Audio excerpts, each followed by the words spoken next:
Thank you for standing by. My name is Jeannie, and I will be your conference operator today. At this time, I would like to welcome everyone to the Welltower Second Quarter 2025 Earnings Call. All lines have been placed on mute to prevent any background noise. After the speaker's remarks, there will be a question-and-answer session. If you would like to ask a question during this time, simply press star followed by the number one on your telephone keypad. If you would like to withdraw your question, press star one again. We would ask that you limit yourself to one question and re-queue if you have any further questions. Thank you. I would now like to turn the call over to Matt McQueen, Chief Legal Officer and General Counsel. Please go ahead. Thank you and good morning. As a reminder, certain statements made during this call may be deemed forward-looking statements in the meaning of the Private Securities Litigation Reform Act. Although Welltower believes any forward-looking statements are based on reasonable assumptions, the company can give no assurances that its projected results will be attained.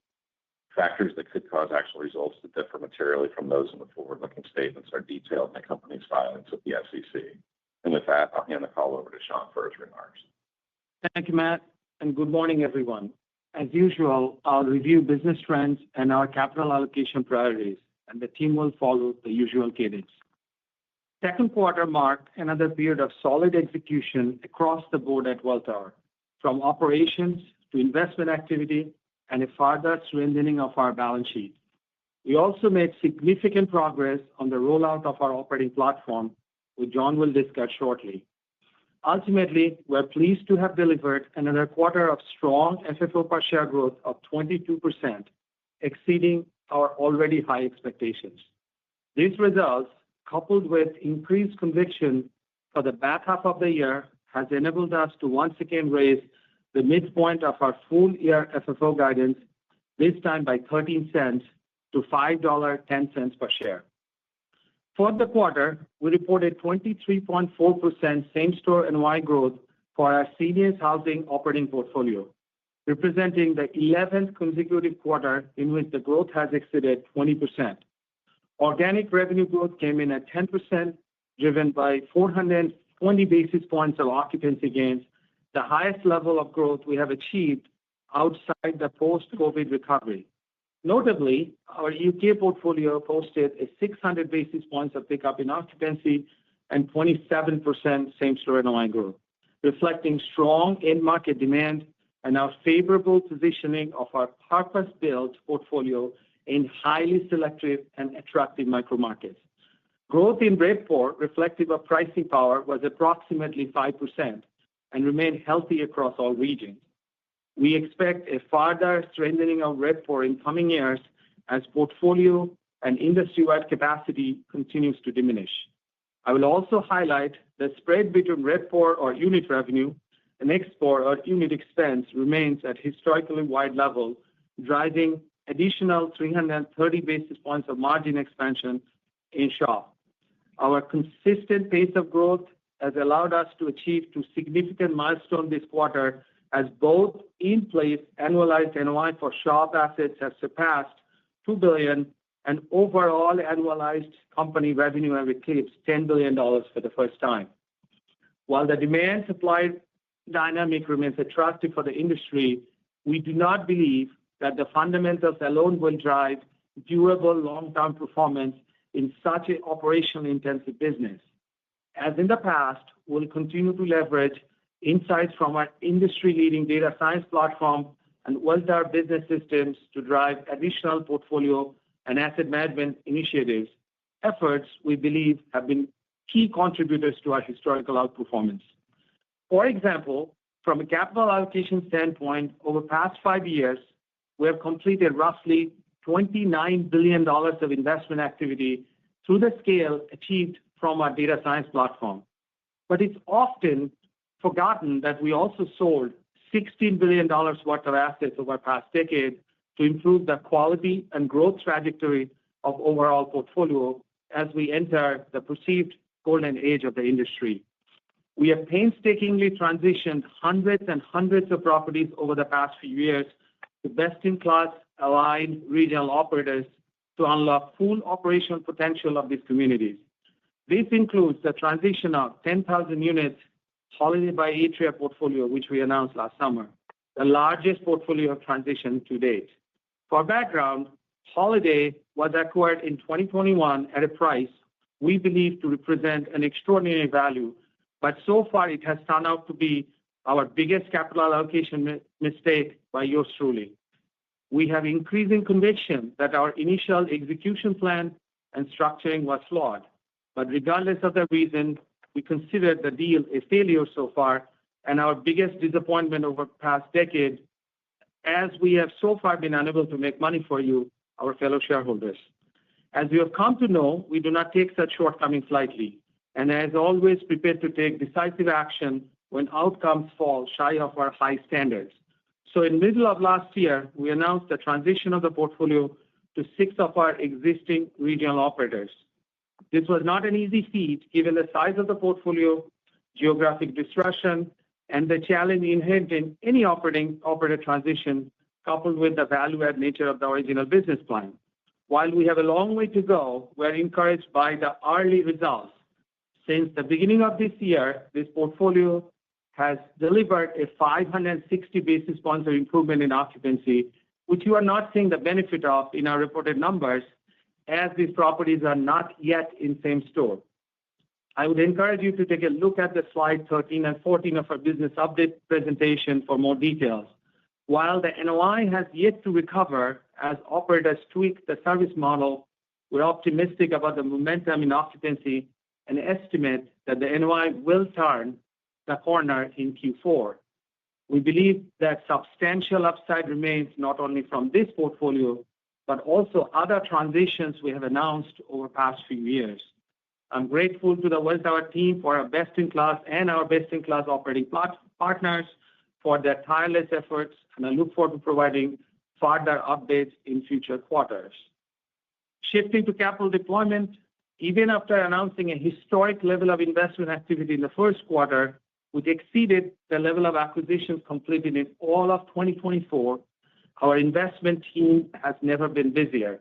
Nikhil will provide you more details, but year to date, we have closed or under contract to close approximately $9.2 billion worth of highly attractive acquisitions across all of our regions. We remain pleased with the state of our pipeline, which remains robust, visible, actionable in all 3 countries that we do business in. And lastly, turning to our balance sheet, following the credit rating upgrade we received last quarter from both S&P and Moody's to A, our balance sheet has trended even farther. Another quarter of strong cash flow growth, coupled with prudent funding of our balance sheet, has driven net debt to the adjusted EBITDA below 3 times and interest coverage over 6 times, and lifted our total liquidity to $9.5 billion. Our upcoming debt maturities remain modest, and we have created significant flexibility to fund future investment activity. Overall, it has been an incredibly active first half of the year, and I'm proud of what we have accomplished. However, our work is far from being complete this year. Our team shows up every day to win, and we have a long journey ahead of us. With that, I'll pass it over to John. Thank you, and good morning, everyone. We delivered another strong quarter, reflecting the ongoing momentum across the business. In Q2, total portfolio same-store NOI increased 13.8% year over year, led by another standout performance from our senior housing operating portfolio. First, I'll touch on the outpatient medical business, which remains stable, delivering year-over-year same-store NOI growth of 2.6%. Leasing velocity remains healthy, and our retention rate remains consistent at 94.2%. Same-store occupancy, which continues to lead the peer group, also remains steady at 95%, reflecting the high-quality nature of the portfolio. Turning to the senior housing operating portfolio, performance continues to be outstanding, with the 11th consecutive quarter of same-store NOI growth well in excess of 20%, a remarkable feat. The broad-based strength witnessed across the regions and property types resulted in another upward revision to show portfolio guidance, which Tim will detail shortly. Top-line growth remained resilient at 10.1% year over year, supported by positive trends across all 3 regions. Canada delivered 8.5% growth, while the U.S. and U.K. posted increases of 10.2 and 11.5, respectively. We are particularly pleased with another quarter in which occupancy growth surpassed 400 basis points, reflecting healthy end-market demand for our needs-based product. In terms of rental rates, RevPOR growth remains strong at 5%. We're pleased to report that expense pressures remain subdued, with year-over-year growth in ExPOR or unit expense reaching the lowest level in our reported history at just 0.2%. This is largely a function of the scaling benefits received from the rapid increase in occupancy. We're also encouraged by trends within the labor market, with agency labor and employee turnover well below pre-COVID levels. From a margin perspective, the continued historically wide gap between RevPOR and ExPOR growth resulted in another leg higher in operating margins, up 330 basis points year-over-year to 30.7%. And as Shankh indicated, while we have essentially returned to pre-COVID levels of margins, we still expect significant upside going forward, driven primarily by three factors. First, as we've noted before, given the high fixed cost nature of seniors housing business, flow-through margins are expected to rise alongside further occupancy gains. Said another way, the operating leverage inherent in the business will be recognized in a more meaningful way going forward. Second, continued benefits from the ongoing realignment of the portfolio. We're increasing our portfolio concentration with our key growth operators and creating collections of assets, allowing us to increase efficiency by sharing various employees, contractors, and marketing, similar to what's been done in multifamily. Finally, the impact of WBS or Welltower Business System, our end-to-end operating platform, which is benefiting from the synergistic partnership with our operators as we continue to improve our existing systems and add to our robust WBS roadmap. As I've said many times, Coke doesn't give out the recipe, nor do I give out the proprietary details of our business. That said, I will say that we are touching many parts of the business via WBS in partnership with the operators and finding both opportunities and successes, which will translate to years of improved operations and margins. Tangible evidence of our work this quarter can be seen in utilities. We have bent the curve with an increase of only 2.8% overall on a year-over-year basis, and utilities actually declined 2.1% year-over-year on a per occupied day basis. Yes, even a line item that many people believe cannot be improved, such as utilities, has opportunity for improvement, and we're all over it. Working with our partners, we're finding numerous opportunities in every aspect of the business. WBS is transforming all aspects of the senior housing business, and although the path is never smooth, I continue to have confidence in years of margin expansion as we continue to improve the customer and employee experience in this business. While we're encouraged by our results and the initial rollout of the operating platform, the team is running very hard. We've trained over 8,000 site employees who are now benefiting from using WBS on-site. The more time we spend with our operating partners going through the details of the business, the more opportunities we identify to improve the customer and employee experience and address numerous inefficiencies which exist in the industry.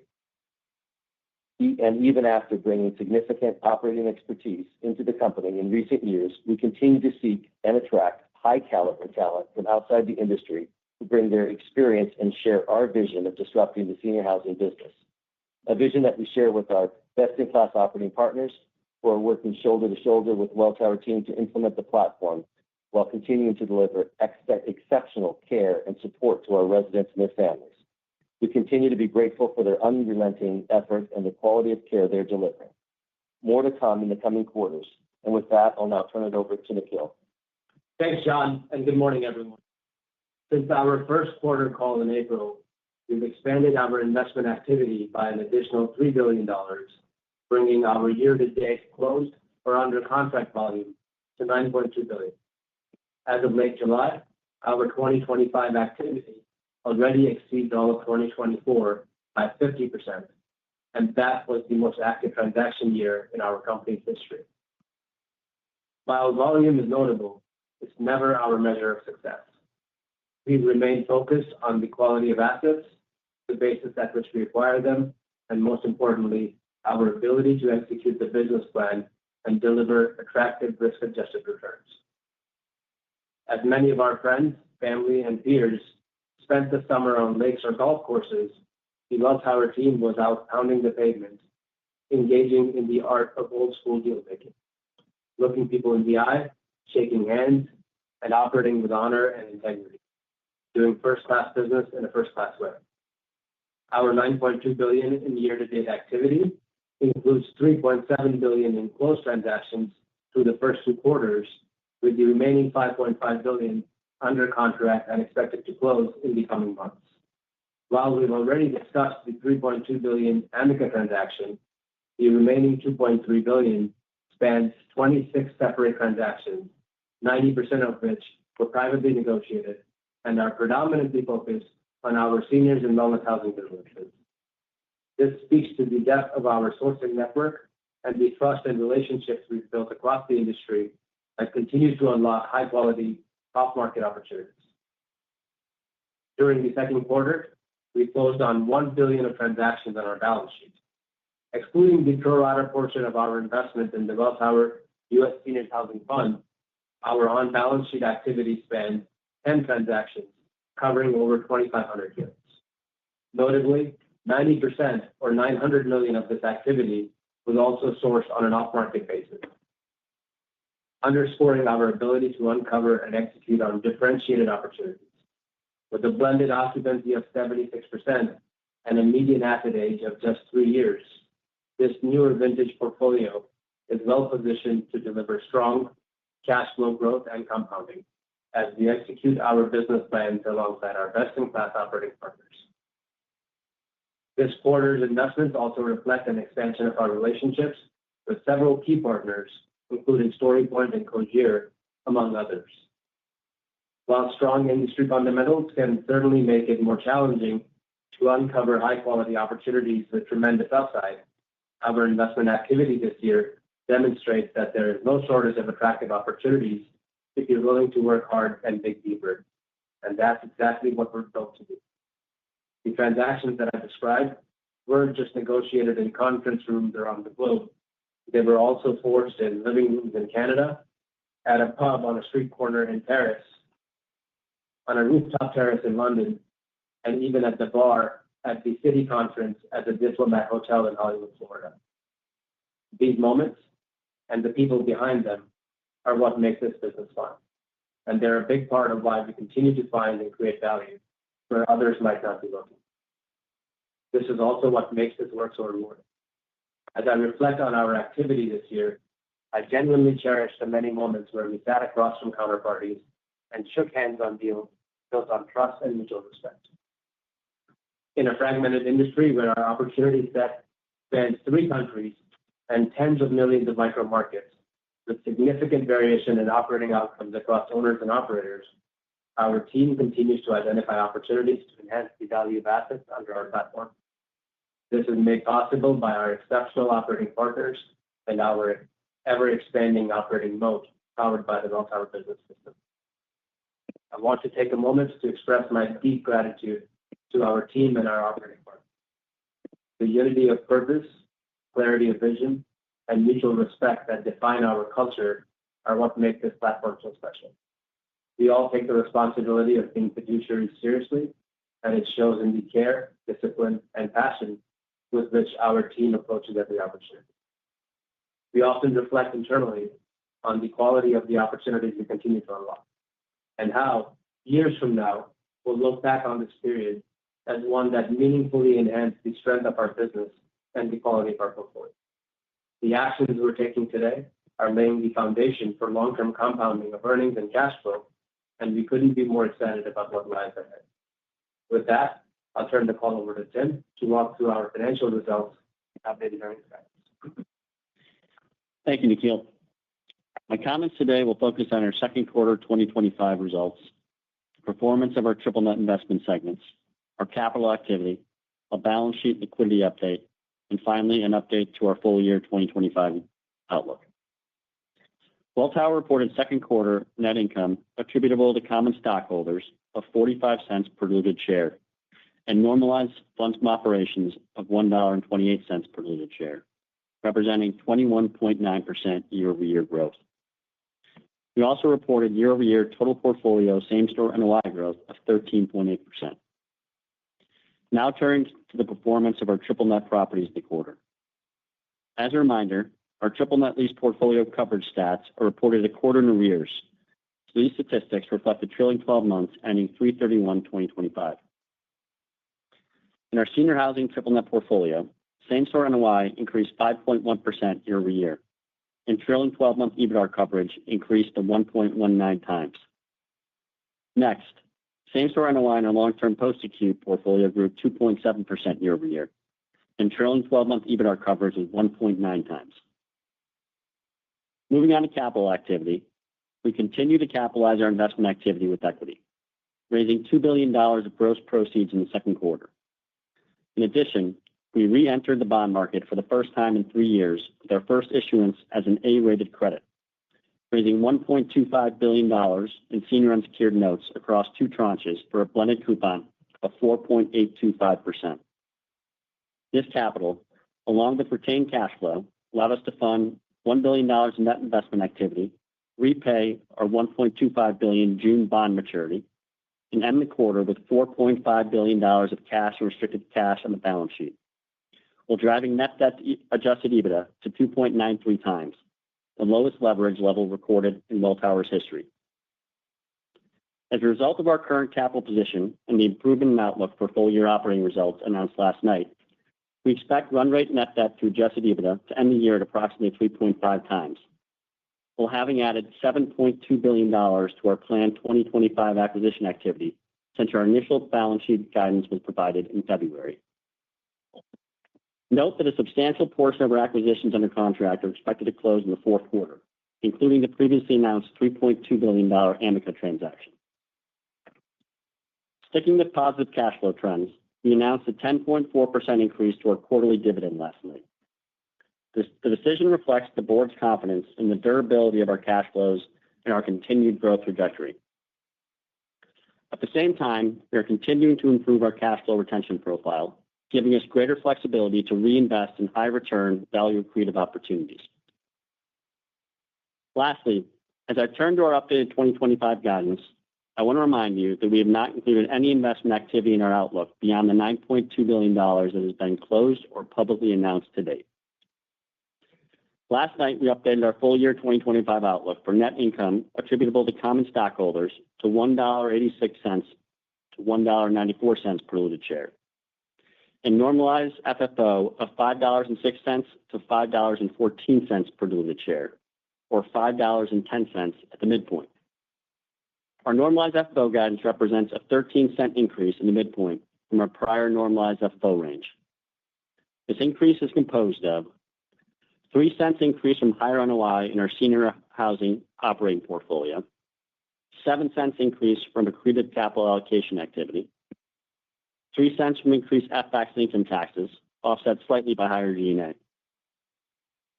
Underlying this FFO guidance is an estimate of total portfolio year-over-year same-store NOI growth of 11.25% to 13.25%, driven by sub-segment growth of outpatient medical, 2 to 3%, long-term post-acute, 2 to 3%, senior housing triple net, 3.5% to 4.5%, and finally, senior housing operating growth of 18.5% to 21.5%. This is driven by the following midpoints of their respective ranges. Revenue growth of 9.2%, driven by increased expectations for both full-year RevPOR and occupancy growth, now at 5.1% and 360 basis points respectively, and expense growth of 5.25%. And with that, I will hand the call back over to Sean. Thank you, Tim. Before we start the Q&A, I want to highlight 2 things that are top of my mind. 1, talent management and incentive design, and 2, a refined focus on reimagination of our technology, data, and innovation ecosystem. Over the past few months, through our January 2nd press release, annual shareholder letter, and our new website, I've written extensively about talent, culture, and incentive design. Now we are in the implementation and expansion phase of many of these ideas, both internally at Welltower and externally with our operating partners. Importantly, we're engaging with leaders across our key operating partners to achieve the same goals that I outlined previously for our internal stakeholders. Personally, I'm focused on integrating these work streams guided by the same basic design tenet. As I described in my most annual letter, we believe that there are 5 pillars of well-designed incentive systems are the following. 1, simple. 2, significant. 3, non-gameable either by pair or payee. 4, earned as a team. And 5, duration matched. I envision a future where these 5 pillars shape the incentive structure for everyone, from executive leadership and regional management throughout Welltower and our operating partners to critical caregivers and frontline servers in our communities. We're excited about a world where everyone is fully aligned and all in to create an ultimate win-win equation. While I continue to be told that vision is utopian and perhaps even foolish, I remain convinced that it is achievable if we make the resident and employee experience our highest priority. This is why I believe the most important pillar is matching duration. We anticipate providing you more in this area as we begin to roll out our 6th generation of aligned partnership agreement and incentive programs in coming quarters. Moving to the next topic. As we continue to ramp up our investments in Welltower Business Systems, we realize that we need to think more boldly and more holistically about technology ecosystem. Software and hardware, both at site level and enterprise level at Welltower, along with data architecture and innovation, all require the same level of focus, leadership, and talent that we have invested in past decade in building our data science platform. And the fastest way to move the dial is to narrow our focus. Over the past year, John, Tim, and Nikhil have been pushing me very hard to concentrate on the reimagination of our broader technology ecosystem, as admittedly, I have historically focused more on the data science side of the house. After having immersed myself in this area during the summer, I see enormous potential in the interconnection of many of the initiatives which are currently underway, as well as identifying new opportunities to explore next. You can expect a handful of new leadership appointments in these coming months to drive maximum growth and maximum gain in this area, all following the principle of bringing the hottest source to the coldest sink that I spoke about a couple of quarters ago. To sum it up, while our recent performance has been somewhat satisfactory, we're never satisfied. But our confidence continues to grow as demand-supply backdrop for senior housing business continues to improve, the implementation of Welltower Business System bears fruit, and our capital deployment opportunity set remains robust. And as I have just outlined, we remain focused on rethinking the critical areas of our business, including talent, incentive management, and transformative potential of technology, information, data, and innovation. We remain intensely focused on pure execution in all facets of our business and have never been more excited as we are today about our future prospects. While our momentum is strong, we're still in early stages of a long journey of delivering compounding per-share cash flow growth for our existing owners, our North Star. Thank you for your support. Operator, please open the call for questions. At this time, I would like to remind everyone, in order to ask a question, press star, then the number 1 on your telephone keypad. Please limit yourself to one question and re-queue for further questions. Your first question comes from the line of Jonathan Hughes with Raymond James. Please go ahead. Hi, good morning. Thank you for the prepared remarks and commentary. I wanted to ask about future growth potential. At the start of 2022, you outlined an opportunity to deploy $30 billion of capital over the next 10 years. You've done nearly that in just 3 years and now achieved a market cap over $100 billion. So following the success, what's next for Welltower from a growth standpoint? Thanks. Thank you, Jonathan. Success is a relative term. While we're certainly proud of what we have achieved, I wouldn't call it a success. Welltower is a young organization. It is work in progress and it is a startup mode. I am deeply worried about, frankly paranoid about, any perceived notion of success because that creates complacency. I think it's Rockefeller who said that if you go to sleep on a win, you will wake up with a loss. When an organization is young and is on the way up, it possesses generative characteristic of a dynamic organization. It's on the hunt, playing to win. It's lean, mean, forward-looking, unified in purpose, nimble, focused, responsive, open to risk, and most importantly, willing to look foolish.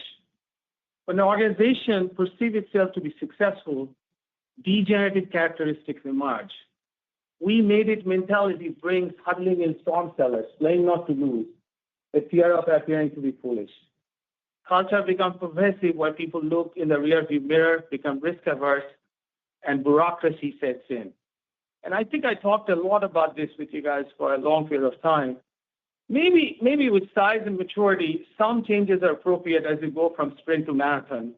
Nevertheless, the positive generative feel of a young organization is something an organization should never lose. You can define that generative feeling as a shared vibe of enthusiasm and unity, doing whatever it takes, stretching, enriching, and making dream come true. For us, we're still in that sprint mode, Jonathan. Still sprinting, still have an audacious dream of transforming this industry. Previous 30 billion or next 30 billion, previous 100 billion or next 100 billion, it's just a means to an end. It is easier for a team to do really hard things that matter than do easy things that do not matter, as I truly believe that audacious dreams motivate people. As I've said this before, when this game for the love of the game. We'll see what the market gives us, but I really appreciate the question. But success, defines a destiny, a destination. For us, this is a journey. We'll see where we get to. But thanks for the question. Your next question comes from the line of Nick Yulico with Scotiabank. Please go ahead. Thanks. Good morning. So just had a question, in terms of the senior housing operating portfolio, you now have, I think, more than half the NOI is actually in the non-same store. Can you just talk a little bit about the performance of the non-same store, sort of in the last year versus some of the same store metrics and how we think about it going forward? Because, clearly it looks like there's some more occupancy growth potential in that portfolio, some more margin benefit, but in the last year, realizing that pool has changed a little bit in terms of some of the metrics you report. It feels like the occupancy growth and the margin expansion actually wasn't as strong in some of the non-same store versus same store assets. Thanks. Yeah, I'll start with that, Nick. So when you look at the non-same store portfolio, it's really important to think about what we're buying and what Nikhil has highlighted on this call. So we continue to buy underoccupied, under-optimized assets. We also continue to have developments come online. Both those things come into that pool, and they come into that pool the quarter acquired or the quarter they come online. So that's part of what continues to keep the margin and occupancy profile below what the same store portfolio looks like. And that makes sense when you think through kind of what same store is supposed to represent as being the more stabilized piece of it. That being said, on an aggregate basis, growth looks very similar to our same store portfolio. There's different pieces of that, but overall, there's been pretty similar bottom line growth in that portfolio. I'll just add, Nick, when you say that it appears that it wasn't as strong, you are comparing with last quarter's number, and we don't restate those numbers. So you have a lot of new assets come in, including development, and you're sort of comparing apples to oranges.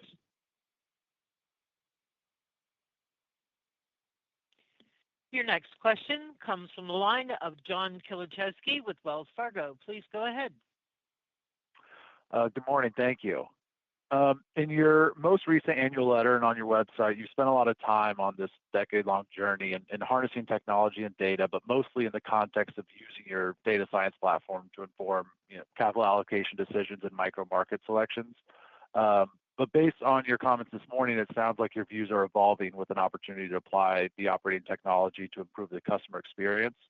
Could you elaborate on this and strategically what you're trying to accomplish? Yeah, so I think, John, look, if you just kind of take a step back, and think about different industries, you think about sort of real economic industries, say industrial companies, say real estate companies, say people like us, right? Retail. These companies have real customers who have real touch points in the physical world. What we tend to see is they're TAM rich and they're tech poor. That's what you see. If you look at technology companies who come up with at the frontier of changing the technology world, they're tech rich and they're TAM poor. What we have been trying to do is to have a company that we have by definition is extraordinarily TAM rich, and we're trying to be tech rich. And the tech, as I just pointed out, is sort of the opportunity set, which we have spent obviously a decade on the data science side. John has been focused last 4 years on the operational technology side. And we are sort of now putting even more focus on thinking, how do we expand that? And from, sort of enterprise technology to site level technology and the integration of everything in between as the technology ecosystem evolves. So as I mentioned, there's going to be more to talk about this in the next 6 to 9 months. More to be seen, but appreciate the question. But there's a lot going on in our organization. And I'll tell you, after Tim has pushed me very, very hard over the last 18 months, I'm finally focused on it. And you're going to see some significant changes in this area. Your next question comes from the line of Ronald Kamdem with Morgan Stanley. Please go ahead. Hey, just quick one. Last quarter, we talked about sort of the gradient of the portfolio, 90 plus versus sort of 80 and below. I'd just love to get an update on how those are performing and your conviction on, the potential for reacceleration here, which you got a little bit this quarter, but reacceleration going forward as occupancy builds. Thanks.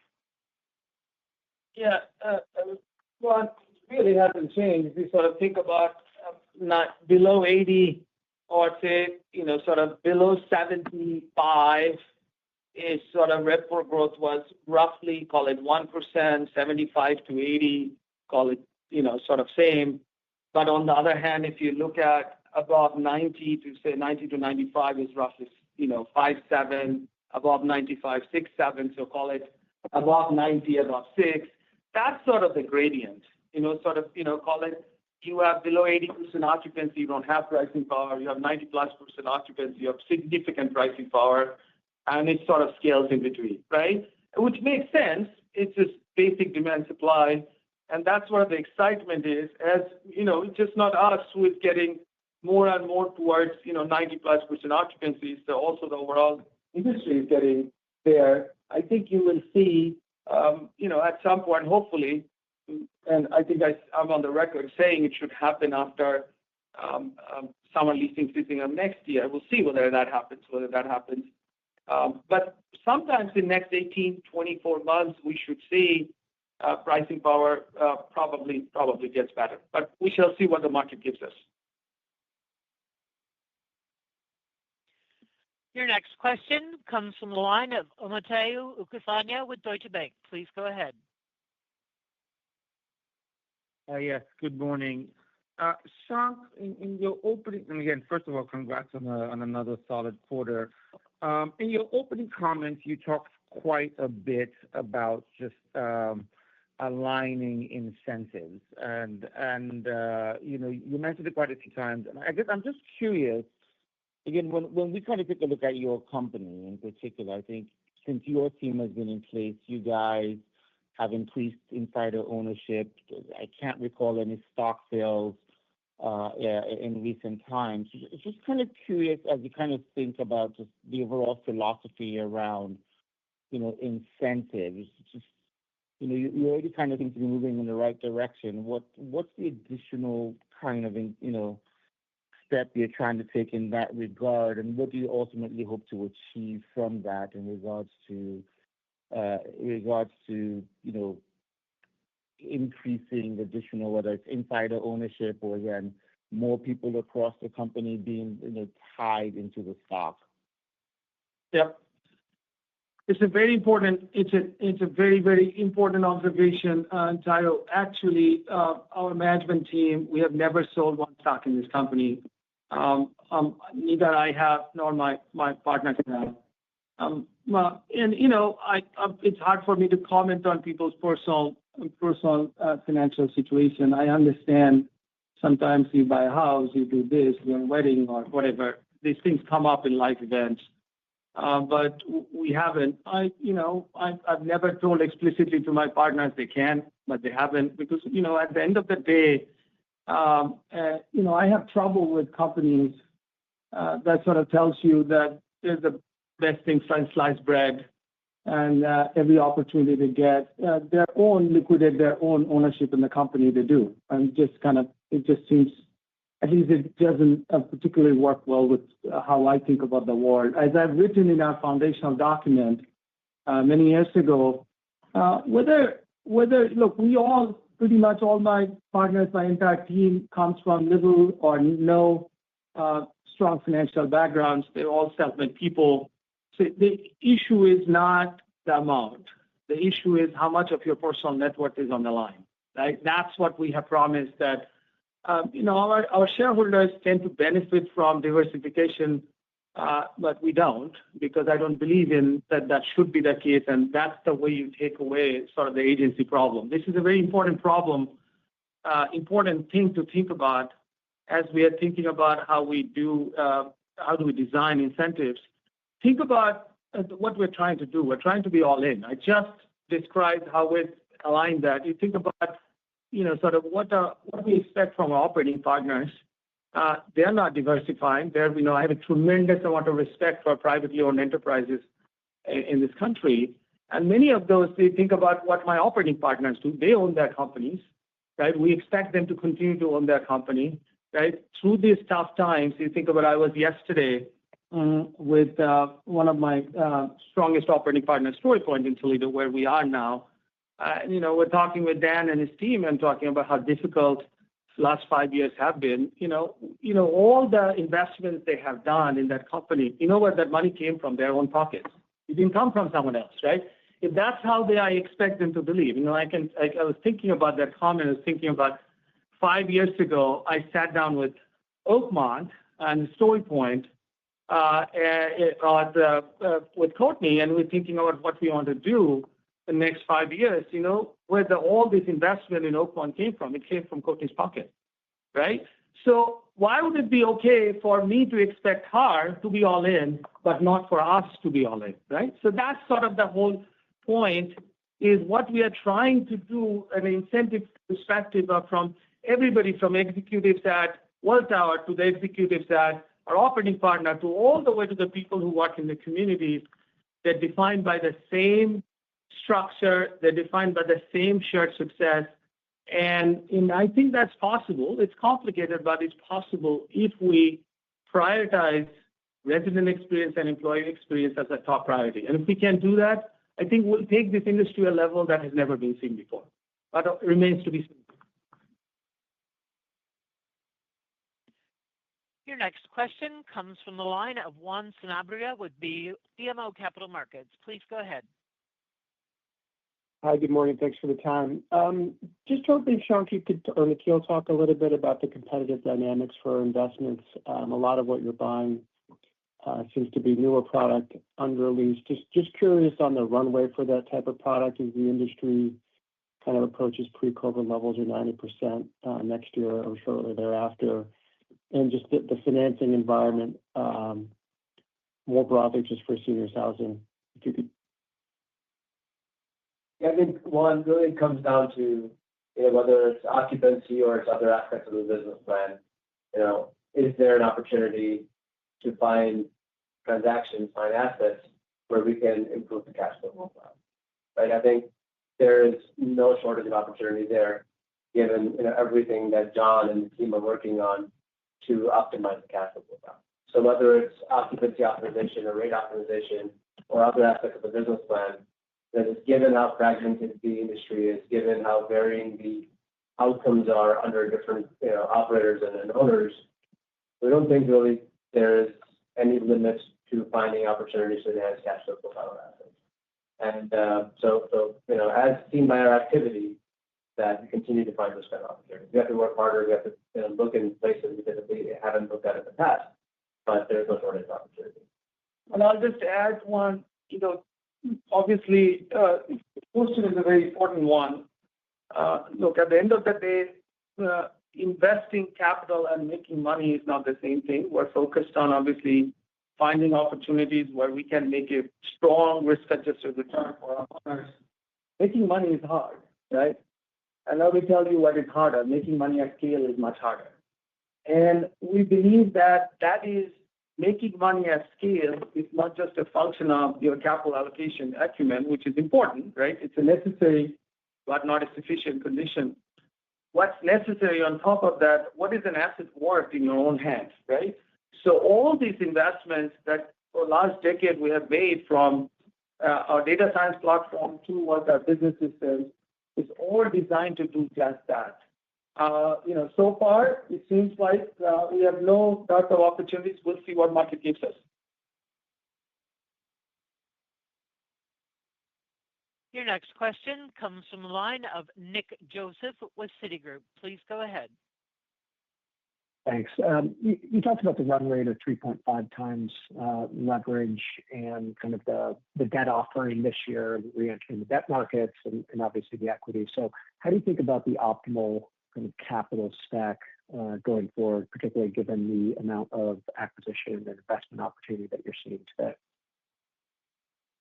We believe a company that operates with this notion that you do handshake business and never walk away from a handshake needs to operate with a low leverage, right? That's the business model. It's not the balance sheet strategy is different from, on one side of the balance sheet, which is the liability side of the balance sheet that you're talking about, and it's different from the left-handed side of the balance sheet. This is our business model, so you should expect us to continue to have very strong liquidity, very strong balance sheet all the time. And so that no counterparty ever question if we make a promise whether we'll come through, right? That's a sort of business model. Having said that, look, how we fund an investment or a series of investments, it's just a function of where we think the best risk-adjusted sort of capital is as a source. That could be debt, right? Obviously, we think, as we think about, we've got a more and more conviction on what the growth prospects of our company is, the downside of that our internal view of our equity cost of capital continues to go higher, right? So debt cost of capital is pretty obvious. It's fixed for next, 7 years, 10 years, 12 years, whatever tenor of debt that you are raising. So you saw that we got back to the debt market, and Tim and his capital markets team did a terrific execution. So it remains all open, right? It's debt, it's equity, it's asset sales, and most importantly, it's massive retained free cash flow, right? So that's sort of all four we're thinking about, and depending on what the combination of capital assets we see and how much capital we need, you will see us execute different points of the market at different points in time. Your next question comes from the line of Farrell Granath with Bank of America. Please go ahead. Hi, good morning. This is Farrell Granath. My question is around potential margin expansion. You've outlined now a lot of the focus that you have on expenses and individual line items. And I'm kind of curious, when you're looking further out, how far can margins go? We've said numerous times that there's not an exact number we're going to give up, but at the same time, Shankh has said clearly, and I said to Shankh, I will not be here unless we expand margins pretty significantly. The opportunity is substantial. Again, realize that we're talking about a business that has been created by numerous different operators, and they're very small as a general rule. They haven't had the resources to invest in all the various areas that a company like ours can invest in. So as we step into it and partner with our operators, we find all kinds of opportunities. And I just pointed out that one item on the utilities, but every line item of the GL has opportunities across the board, and we're just methodically going after them. So where exactly it ends up, I can't tell you. I can tell you in multifamily, margins expanded dramatically when that business was professionalized. You can look that up and look at other businesses for comparison's sake. Well, I'll just add one thing from your question. It appears, maybe you didn't mean it this way, that you think margin expansion is a function of expense management. I would say the bigger impact will come from the revenue side. Obviously, expenses matter, and we're intensely focused on every single line item. I think we have a 50-people team who are focused on, who are shared between John's teams, Nikhil's teams, and Tim's team. About 50 people are focused on this, every single line item, or how to think about how to optimize costs, and really remove excess that you might see. And I can give you a million examples sitting right here. And I don't want to bore you with that, but just understand that margin expansion, whatever it might be, we're clearly optimistic about where it can get to, will be a function of, I will not be surprised, significant more contribution comes from revenue than expenses, but it will come from both. Your next question comes from the line of Mike Mueller with JP Morgan. Please go ahead. Yeah, hi. I guess generally speaking, does the pace of occupancy gains increase or decrease materially once a property crosses 90%, I guess, on the way to what you see as full in the mid-90s? Yeah, so it depends, Mike, but I think I have said this before. I think John has said this before. It's harder to get an asset to 95% than staying at 95%, right? So you just sort of think about it. The occupancy growth, again, depends on the area, depends on what units you have and not have and others. But just remember, if you have same amount of demand in a rising demand environment, lower inventory will be easier to lease. But it's not that obvious in that sense that if you have, say, a building where all AL is leased, but your demand for AL, but you have only IL units. So it's hard to generalize. But generally speaking, in a rising demand environment, less inventory will give you a easier pace of lease up. But on the other hand, you sort of have to think about what product do you have versus what the demand of that. So it's kind of hard to generalize that statement in that way. Do you guys want to add anything to that? Yeah, no, I think that's spot on. But again, I stay focused on the total revenue. And so whether it's occupancy increases or increases in market rent, they're all available. Your next question comes from the line of Austin Wurschmidt with KeyBanc Capital Markets. Please go ahead. Hey, good morning. For many years now, senior housing development's been very difficult to pencil, continues to be the case, which you guys have talked a lot about. I guess at some point that dynamic, will likely change. And just curious what part of you're doing strategically to develop the moat you talk a lot about should help well withstand any future pickup in construction activity. Look, the fact of the matter is we want to be in areas where they're highly affluent, more difficult to build, and takes a long time to build, right? That's the environment that's where we want to be. Your question of theoretical return of construction, as I've talked about this several times on calls, I don't want to go and repeat all the comments I made. You can go back and see it. I think there is you need to sort of think about this, that future construction will come if the economics is there, right? Just sort of think about that. And I think my team has described in several ways how to think about that from the standpoint of replacement cost, standpoint of rent, and everything else. I'm just not going to go into that. But, the part of that statement, I just want to sort of reorient you. In last decade, where you saw a supply situation, we talked about supply purely because demand was flat, right? So the conversation was purely about supply. I would like you to think about economic way, which is excess supply, and think about what the demand growth is versus what the supply growth can be, could be. And obviously, all of these happens if the economics is there, which doesn't exist. But anyway, reorient your thinking. Just don't think in terms of what happened in last decade. When demand is flat, which it was last decade, so the decade of the silent generation, if you will, you only had to think about supply. Next decade, when you think about supply, you got to think about excess supply as demand is rapidly rising. Your next question comes from the line of Georgi Dinkov with Mizuho. Please go ahead. Hey, this is Georgi on for Vikram. Just on the occupancy cadence through the year, you increased the year-over-year guide by 10 basis points. Are you still baking in normal seasonality in the fourth quarter? So we continue to see seasonality in the business. I think that's been one of the things that we've certainly talked to investors about is that the view that there's no seasonality left in business. There's still seasonality to volume of move-ins and also seasonality to the move-outs. The absolute level has almost lifted. And so in the shoulders, you're seeing occupancy still gain or hold. And in the move-in seasons, you're seeing a greater amount of gains than you've seen historically. So as we've seen the last few years, we still continue to think there will be, slowdown in move-ins from seasonal trends towards the end of the year, and that's reflected in guidance.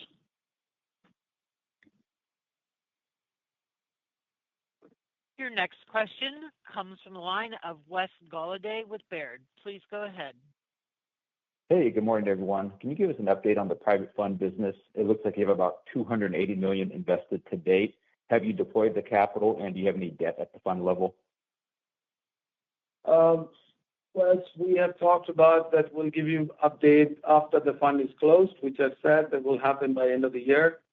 And then we'll give you the update on that. We can't talk about the fund as it is in progress and fundraising more. Correct, Nikhil? Yeah, I think just generally speaking, everything's on track for deploying capital, raising capital.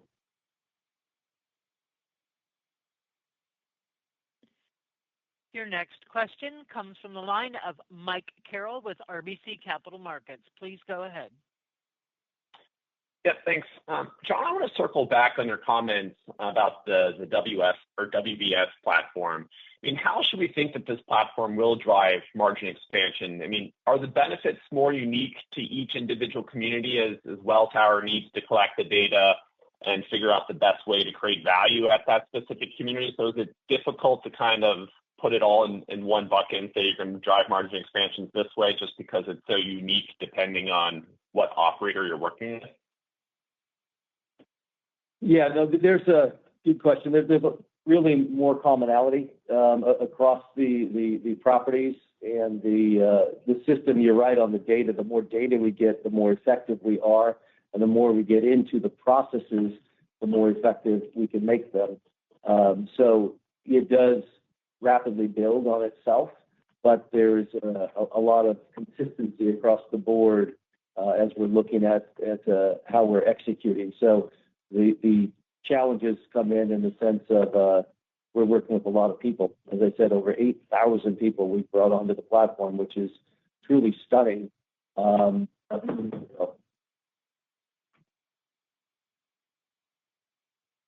Your next question comes from the line of Emily Meckler with Green Street. Please go ahead.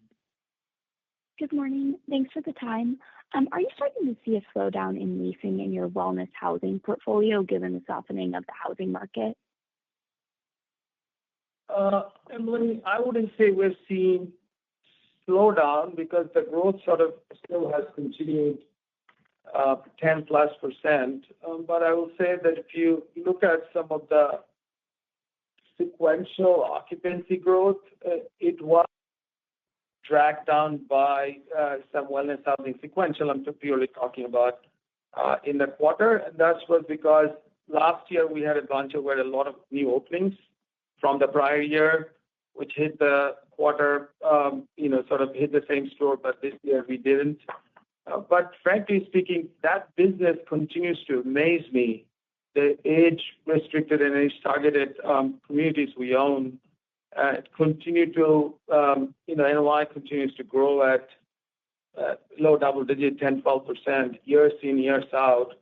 Frankly, it just really has been pretty resilient, pretty consistent. But we haven't really seen a change in any form or fashion but our reported metrics do have some slowdown just because of how the openings, some new openings of the communities came into last year. This year, if we look at sequential occupancy growth for the traditional senior housing business, has actually been better than last year.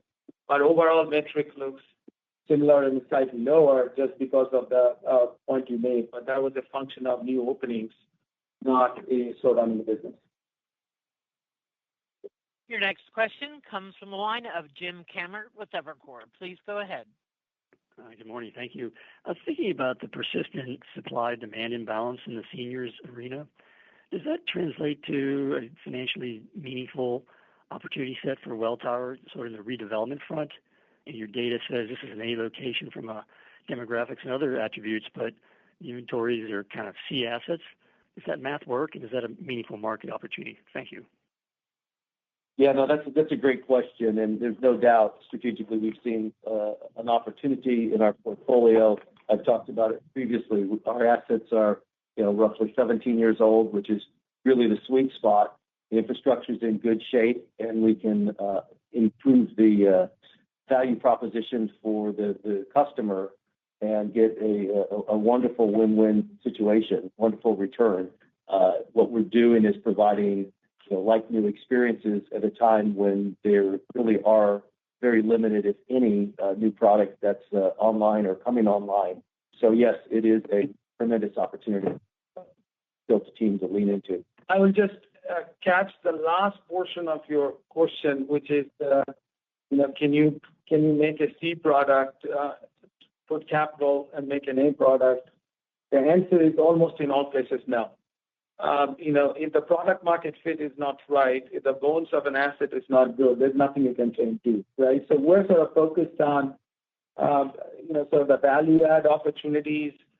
You don't have to go for, sort of beyond sort of what improves the customer experience in the front end. But maybe it is possible. Maybe some people will do it at some places that, frankly speaking, I do not believe that you can turn a C asset into A. Yeah, thank you, Shankh. I missed that comment because I agree 100%. This is about well-located quality assets and just improving the value proposition. There are no further questions at this time. Therefore, this concludes today's call. Thank you all for joining. You may now disconnect.